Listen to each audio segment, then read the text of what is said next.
These are books on my physical TBR that I'm scared to read because I'm scared I won't like them. And the one that I'm most scared of is Emily Wilde's Encyclopedia of Fairies, because this sounds perfect for me, okay? A neurodivergent main character who's studying fairies. It's a cozy romantasy with rivals to lovers, academic rivals to lovers.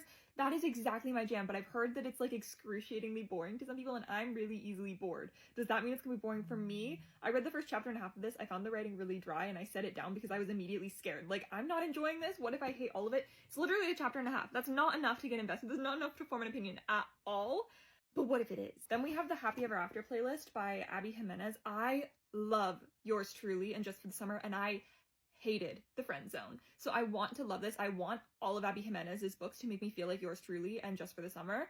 But I have a feeling this one is going to lead a little more towards The Friend Zone because it was written right after that one. It's in the same series. It follows characters that we saw in that book. The 5th Season by Anka Jemison. I've heard nothing but phenomenal things about this, but it's written in the second person.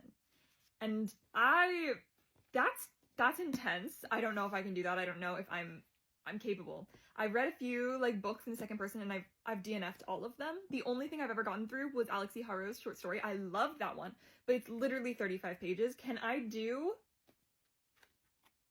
167 pages of this? Probably not. Maybe. I hope so, because again, this is like supposedly one of the best books ever written, and I really, really, really want to get that experience when I read it, but I'm scared that the second person is going to make it so that I simply cannot.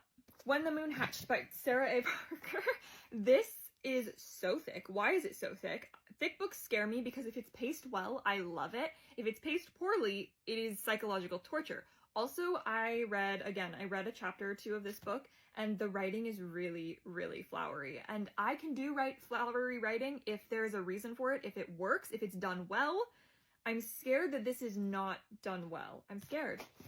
Love in Other Words by Christina Lauren. I have loved every Christina Lauren book I've ever read. This one is Second Chance Romance, which is my favorite trope of all time, but I do know why they broke up.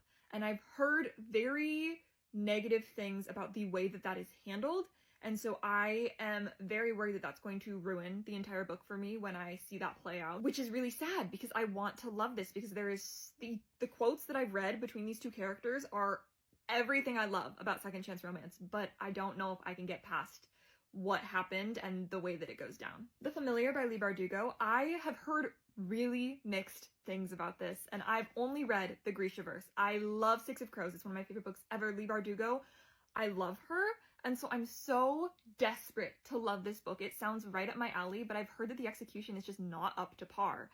I've also heard a lot of people give this 5 stars, so I'm so conflicted. I have no idea which way it's gonna go.